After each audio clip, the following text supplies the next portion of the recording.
From the floor of the CME Group, this is Danny Riley on today's Cash Close. Well, actually, pre-cash close. And what the name of this video is, we're going to call it Down and Out in Beverly Hills for the Greeks. But that said, you know what? I want to hit a couple of topics real quick. One, we've got a gigantic economic calendar tomorrow. We've got the Gallup U.S. Job Creation Index. We've got the motor vehicle sales. We have the MBA mortgage applications.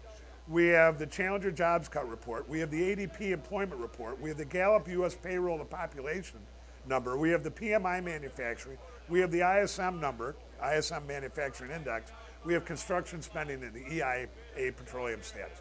Now I want to remind everybody, the exchange is closed on Friday for the 4th of July holiday, so the shortened week. But that said, you know what, I've got a feeling that what we've seen here, and as we've been talking, Mr. Topstep's been in one camp and one camp only, and that's that the Greeks are going to default. And we don't think anything's going to change. We didn't think it was going to change last weekend, and we don't think it's going to change this weekend.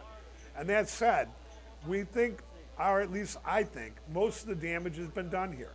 Now, I have a friend in London that I talked to at Deutsche Bank, and he said that most of the exposure has been covered up.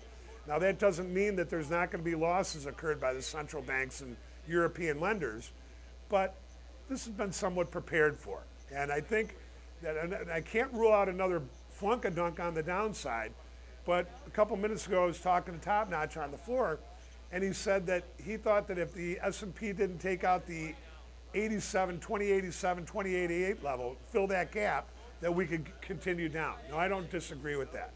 But I want to point out something. I think 2040 in the S&P is a critical level. And when it gets down into that level, or if it doesn't, I'm starting to look to buy some cheap lottery ticket calls. Now, the idea behind this is not to do at the money or in the money calls. It's to buy the cheap lottos. I'd rather pay 20 or 30 cents or 50 cents or whatever that number is for 25 or 50 than I would to buy 10 at the money calls and be exposed to really big move in the futures that may go against me and incur bigger losses. So that said, I think that we're getting close. And I know that the world is quote unquote melting down. I disagree with that. In fact, one of my friends from Goldman hit me up today, my buddy Cy that ran the Goldman desk, and asked me right off the bat, when do we start looking for those cheap calls? Now, I don't know if it's today or tomorrow, but I said back about a week ago that I thought that there could be some selling pressure going toward the end of the month. Well, we're getting that as we go with the Greeks into their default. And that after that, we would go into a low volume grind as we go into the July holiday. And I think that's what we're going to be looking at. I think when we get into that point, that the S&P will start to short cover. Are we out of the woods yet? I don't know, but I don't think we're going to crash either. We'll leave it like that. We'll see you guys tomorrow on the opening print. Oh, one last thing. John?